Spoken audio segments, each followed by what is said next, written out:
They have various needs to ensure they are leading life to their full potential. However, they have barriers to accessing healthcare, and it can be reduced if the key stakeholders are informed to take appropriate action. So this is one area which we need to focus. We need to inform the key stakeholders what they have to do in order to keep the mental and physical health of the person, or especially the child or adolescent with disability, in the optimal level. A greater challenge is to ensure that they adhere to the preventive measures needed during the COVID-19 pandemic.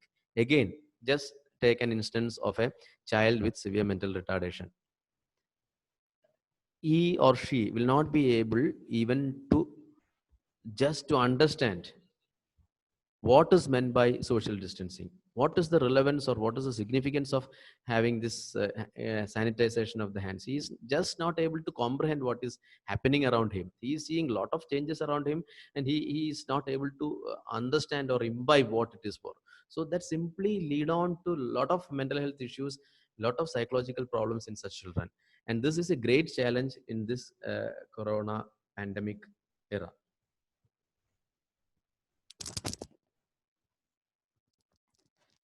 Coming to disability specific challenges and cares, we'll take the scenario of speech and hearing impairment. Such people face difficulties with social communication, as social distance is a barrier for their communication. Many of them may be using sign language, some others may be resorting to lip reading. So, just again, I'll just give an example. Say, for an example, in a family there are two children. One person is working abroad, and he is calling his family daily to discuss his current situation there and all. And the second brother is there, he is having hearing impairment.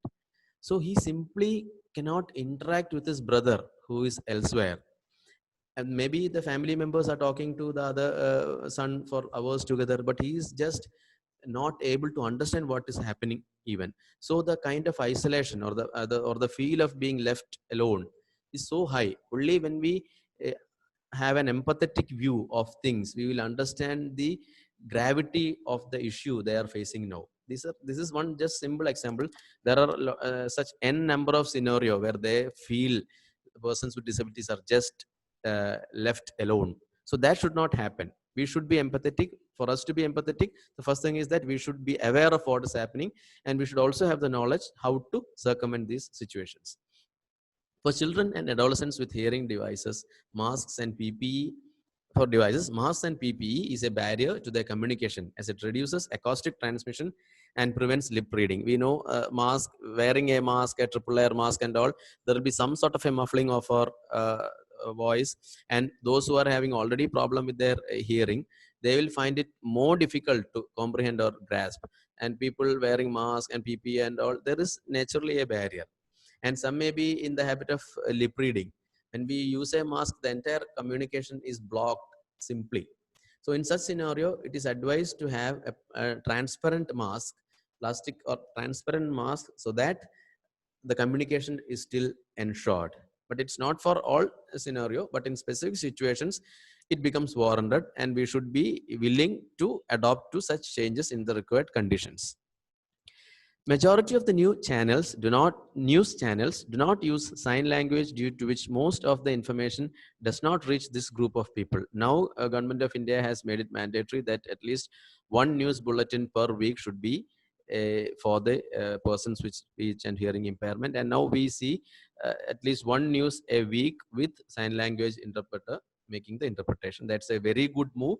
But further suo moves or initiatives should be there from all corners. It's not just regarding the news. If someone is approaching any service center, service provision provisions where the interaction with a person with disability is required, then it is always good the authorities there are empathetic enough to understand their issues and to find a possible solution by either they themselves studying sign language, or engaging some person who knows these things, so that he can be a good intermediary for these people to interact. Most people in public do not know sign language in order to understand their emotions or problems which they wanted to communicate. So that's what I just mentioned now, and how we can circumvent that. In order to overcome these issues, it should be ensured that news channels use sign language while disseminating public information and important news. As I said, the move has already been started. A mandatory move is already there, and it should further be enhanced. Slower screenplay policy will help in grasping information, but to what extent this will be possible, we'll have to think over, ponder on it. Then pictorial information in public places should be displayed to make it accessible for them. This can be implemented if the governmental authorities or other administrative bodies have a will. This sort of pictorial information in public places can very well be implemented. Every public place should be equipped with an accessible communication device or a person with good communication skill, example like sign language. So as I said again, if the administration is having a will, such things can definitely be implemented. But for that, they need to have an empathetic stand. For an empathy, first they should understand what the issues are. And I strongly feel this is the responsibility of we people in the field of rehabilitation to ensure that the authorities are well aware of the need and requirements of persons with disabilities at this given moment of crisis. Information cards should be placed in every center and important places where they usually visit. Speech to text mobile apps would be of added benefit. So such sort of technology assistance should be encouraged to the fullest, and we also should be equipped with knowledge of such sort of technological advances whereby we can help the persons with disabilities. Written scripts must be adopted in every public place, and masks with a plastic panel over the mouth would help in lip reading. So especially when you are interacting with person with hearing impairment who is accustomed to lip reading, kindly ensure if possible that you use a transparent mask so that lip reading is still possible. Coming to visual impairment, such persons, children and adolescents with visual impairment finds it difficult to maintain social distancing as they can't imagine how far or behind the other person is standing in public places. A simple situation, they just can't see, so they don't know what is the proximity of the person standing beside him or her. So just think of the situation in which they are exposed to, the risk of contamination, how much risk it carries. They have no idea whether they are entering a restricted area. Simply they cannot see what is that area. Maybe they are going in a wrong direction and maybe entering some hazardous area.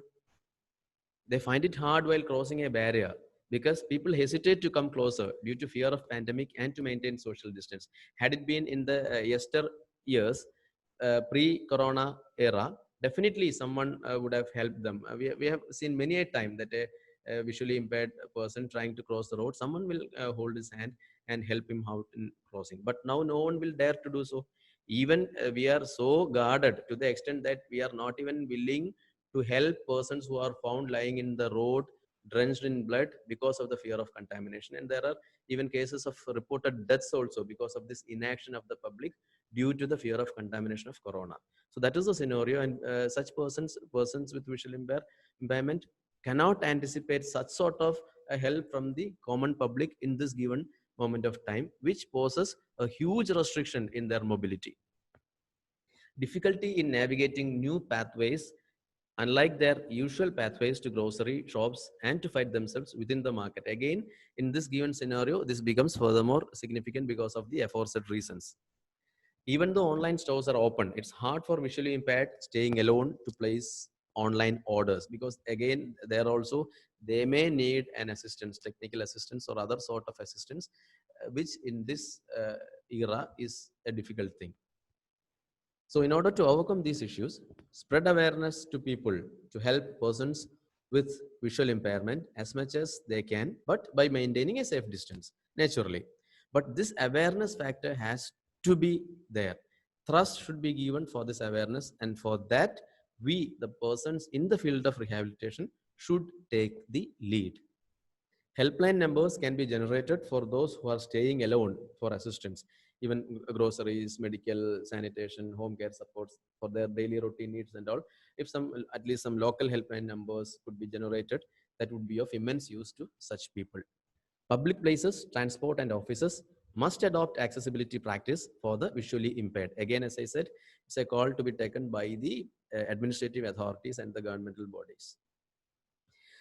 Coming to intellectual and learning disabilities, most vulnerable and difficult to take care of because they are resistant to change. We know that a child with mental retardation or autism, they stick on to their routines. It's very difficult to make them understand a new scenario, make them to adopt a new behavioral pattern. It's very difficult for them. For them, their routines are everything. So it becomes most vulnerable and difficult to take care of because they are resistant to the change. Parents or caretakers need high level of patience in order to initiate a new behavior or change in them. As I said, because they are simply resistant to change, and any change in their daily routine lead to lot of internal conflict for the child with autism or mental retardation, especially, which will manifest as deterioration in their clinical condition. Example, if parents ask them to sanitize their hand over time, they become uneasy or anxious and start behaving very differently. Their symptom itself can get exacerbated, and there are a lot of such cases being reported. And being clinicians in the field, we are every day encountering such cases as well. Face difficulties in coping with new environments, understanding the risk of pandemic and adopting new strategies different to their daily routine that we explained now. Parents or caretakers must understand that such children need to be taken special care of. So the patience of the parents or caretaker is very important here. Many a time they may tend to lose their temper. Their frustration can creep in. They can just explode to the child, which will only further worsen the clinical condition. So patience is of paramount importance. Moderate and severely affected group usually need high assistance in their day-to-day life to perform their activities of daily living. So such children, we know for their ADL, they require support and care. At least for a minority, a 24/7 care and support is required. So caregiving is a major challenge in this pandemic. This again, as we say in a literal way, they are the unsung heroes, unsung warriors fighting their entire life to keep their child safe. So caregiving is a major challenge. Even otherwise, even in the pre-corona era, caregiving of a child with severe mental retardation, autism, or any neurodevelopmental disorder in itself was a challenge. And this has increased manifold in this pandemic era. They are fragile to infections. Example, just another simple example, a wheelchair bound person may get out of his house, and that adolescent boy or girl may get stuck in an uneven road and may find it very difficult to get back home due to lack of assistance or support. Even if someone sees a person stuck there or strangulated there, because of the fear of containment, people may not just come for help. It's not always true, but it can happen.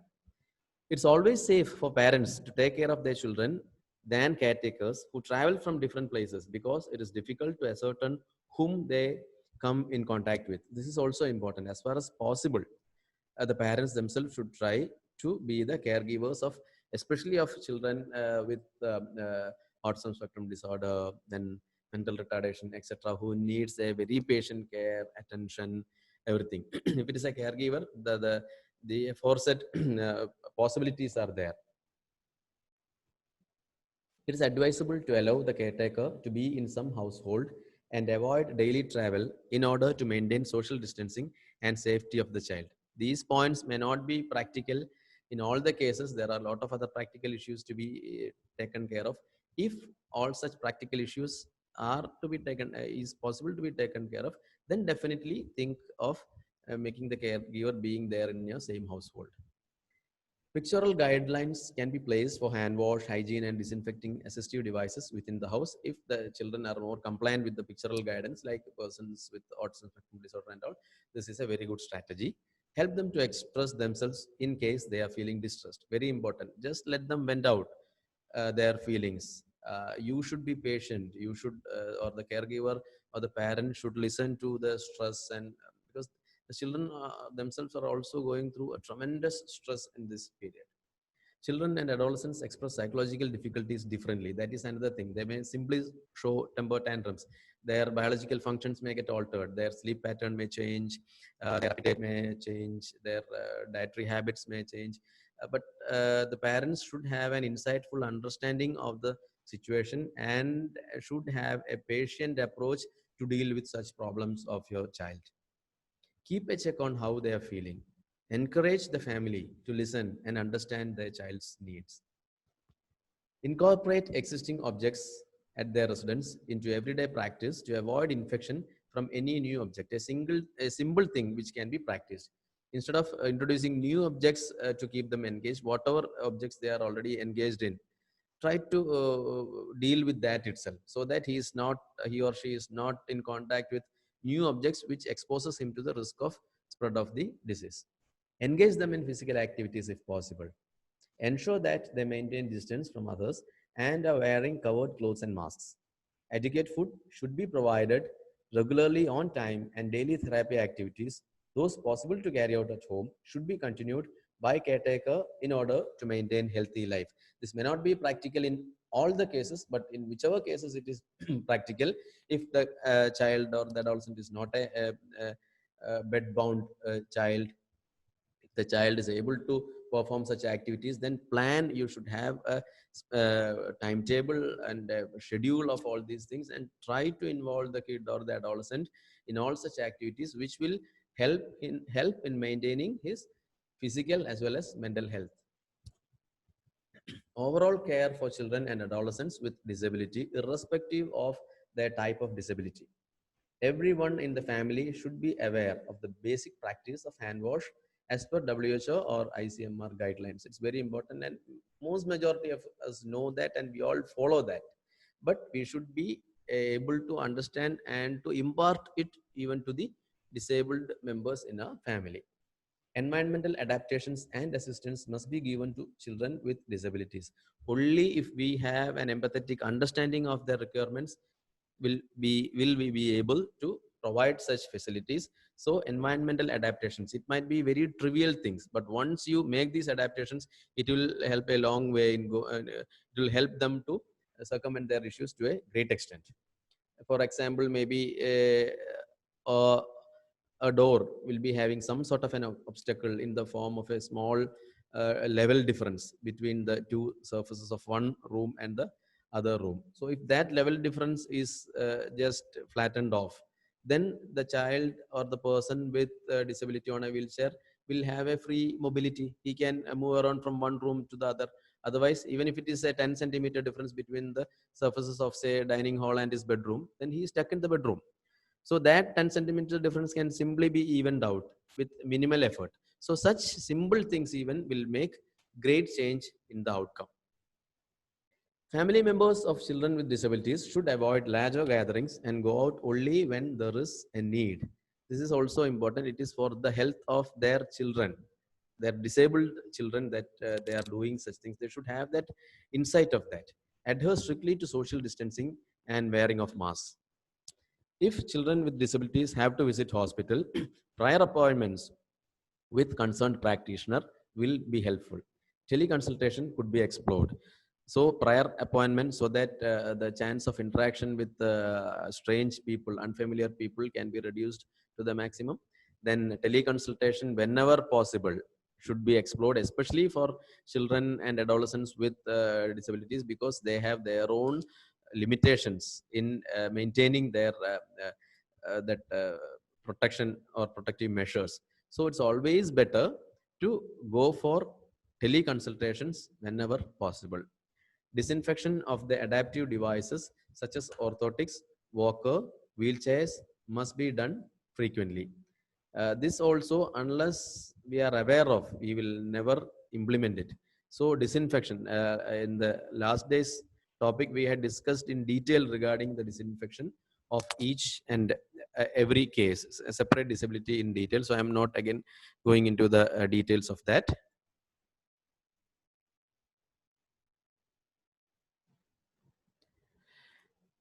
Network with relevant government stakeholders and organizations in the community who could help to address families' concerns and needs. So who are capable enough to address the family's concerns and needs, a network, to form a network itself would be a good idea. During a teleconsultation, ensure that they are wearing any required device, or if needed, a video consultation is available. So whatever gadgets or whatever other technical support is required, just ensure that it is being provided. NGOs could play an important role in spreading awareness about facilities available for them in the country, about various schemes available in the government for special abled people during COVID-19, because NGOs are specific bodies working with a specific goal. So those NGOs in the field of disability uh, can function as very good advocates for them, and also they can spread the informations regarding whatever is available for persons with disabilities in this given scenario. A helpline number must be available 24/7 to support children and adolescents with disability. This guidance, it's all there in the guidance document of ICMR. And as I had mentioned previously as well, the Ministry of Social Justice and Empowerment, DEPWD, is coming up with 24/7 exclusive mental health helpline service for persons with disabilities and for the general public. And that will be launched shortly. And that will go a long way in helping such persons with disabilities, because this mental health helpline service has a network of all the is a network of all the national institutes and the composite regional centers and other regional centers in disabilities under the ministry. So how can we care for them? Prepare a schedule mimicking their previous schedule by consulting their teacher, professional, or according to the needs of the child or the adolescent. So this mimicking their previous schedule is a good idea, because as I said, most majority of the children with intellectual disabilities as well as autism spectrum disorder, they tend to stick to their routine. So a schedule which is mimicking their previous schedule, that will be very comfortable for the child to adhere to. So try to prepare a schedule mimicking the previous schedule as much as possible.